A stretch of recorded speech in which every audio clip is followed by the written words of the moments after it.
નમસ્કાર, આપ જોઈ રહ્યા છો સ્પાર્ક ટુડે ન્યૂઝ. સુરતના શ્રી અંબિકા નિકેતન મંદિરે શાકંભરી પૂર્ણિમાની ભવ્ય ઉજવણી કરવામાં આવી. સુરતના પ્રસિદ્ધ શ્રી અંબિકા નિકેતન મંદિરે શાકંભરી પૂર્ણિમાની પાવન ઉજવણી માતાજીના વિશેષ શાકંભરી સ્વરૂપે ભવ્ય દર્શન સૌને થયા. વરસાદ કે ફૂલ નહીં, પર ફક્ત ને ફક્ત ફૂડ તથા શાકભાજી અર્પણ કરવામાં આવ્યા. અન્ન અને શાકભાજીથી માતાજીની અનોખી ભક્તિપૂર્વક આરાધના થઈ. દર્શનનો લાભ લેવા હજારોની સંખ્યામાં ભક્તો ઉમટી પડ્યા.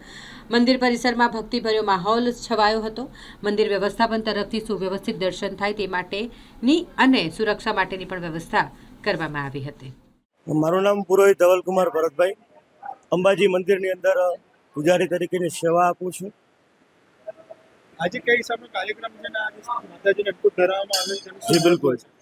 આજનો દિવસ એટલે કે પોષ મહિનાની પૂર્ણિમા, જે શાકંભરી પૂર્ણિમા તરીકે ઉજવવામાં આવે છે.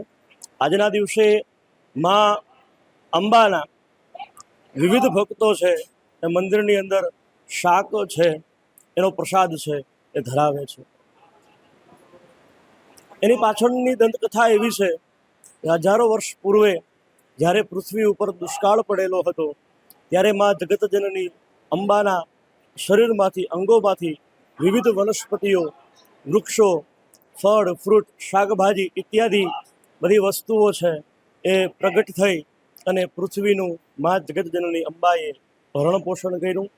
એટલા માટે આજના દિવસે ખાસ પોષ પૂર્ણિમાના દિવસે માને શાક છે એ ધરાવવામાં આવે છે.